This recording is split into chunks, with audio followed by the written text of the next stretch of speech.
ডাকসু নির্বাচন আমরা 2019 সালের পরে দীর্ঘদিন পরে পেতে যাচ্ছি 2025 সালে এসে। সো এটা আমাদের দীর্ঘদিনের যাত্রা ছিল। আমরা 2019 সালের ডাকসু নির্বাচনে এমনিতে আসে নাই, দীর্ঘ লড়াইয়ের পরে এসেছিল। সো সেই জায়গা থেকে আমরা 2019 সালের মতো হবে না বলে আমরা আশা করতেছি। কিন্তু আমরা ডাকসু নির্বাচনের 2025 সালের কার্যক্রম যখন থেকে শুরু হয় তখন থেকে আমরা দেখতে পাচ্ছি বিভিন্ন ধরনের আচরণবিধি লঙ্ঘন হচ্ছে, কিন্তু আমরা দেখতে পাচ্ছি নির্বাচন কমিশন কোনো নোটিশ দিচ্ছে না তাদেরকে। এটা খুব হতাশাজনক বিষয়।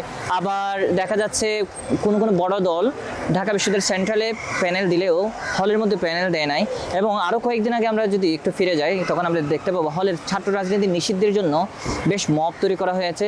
আরও কিছুদিন আগে যদি আমরা ফিরে যাই বা পূর্বে ফিরে যাই তাহলে আমরা দেখতে পাবো ঢাকা বিশ্ববিদ্যালয়ের ছাত্র রাজনীতি নিষিদ্ধের জন্যও কিন্তু চেষ্টা করা হয়েছে। ফলে আমরা যারা অ্যাক্টিভিস্ট, আমরা যারা এত বছর ধরে লড়াই করেছি, আন্দোলন করেছি, তাদের জন্য একটু হতাশাজনক বিষয় বা তাদের জন্য বিব্রতকর পরিস্থিতি তৈরি হচ্ছে ঢাকা বিশ্ববিদ্যালয়ে। কারণ যারা এত বছর ধরে লড়াই করেছে তাদেরকে হলে উঠতে গিয়ে বাধা দেওয়া হয়েছে, তাদেরকে হামলা করা হয়েছে, এগুলোর কোনো সুরাহা করা হয় নাই। এত বছর ধরে আওয়ামী লীগ বা ছাত্রলীগের সাথে যারা যুক্ত ছিল, হামলার সাথে যারা যুক্ত ছিল, তাদেরকে কোনো ধরনের বিচারের আওতায় আনা হয় নাই। এবং 128 জনের একটা লিস্ট তৈরি করা হয়েছিল, এটাও খুবই বিতর্কিত। 128 জনের সাময়িক বহিষ্কারের লিস্ট এবং পূর্ণাঙ্গ বহিষ্কার করা হয় নাই।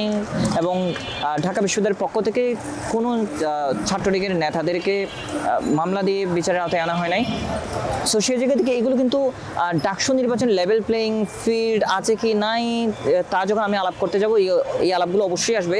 কারণ যারা জুলাই গণঅভ্যুত্থানে আমাদের বিরোধী পক্ষ ছিল তারা যেহেতু বিচারের আওতায় আসে নাই, তাহলে এক ধরনের আমরা অস্বস্তিকর পরিস্থিতিতে আছি। ফলে ছাত্র রাজনীতি নিষিদ্ধের যে মব তৈরি করা হয়েছে এটারও কোনো সুরাহা করতে আমরা দেখতে পাই নাই। এবং ছাত্র রাজনৈতিক সংগঠনগুলো এত বছর ধরে লড়াই করেছে, নিজেদের পরিচয়ে তাদেরকেও এক ধরনের মব তৈরি করে তাদেরকে হেনস্থা করার বিষয়টা আমরা দেখতে পেয়েছি। ফলে এটা খুবই হতাশাজনক।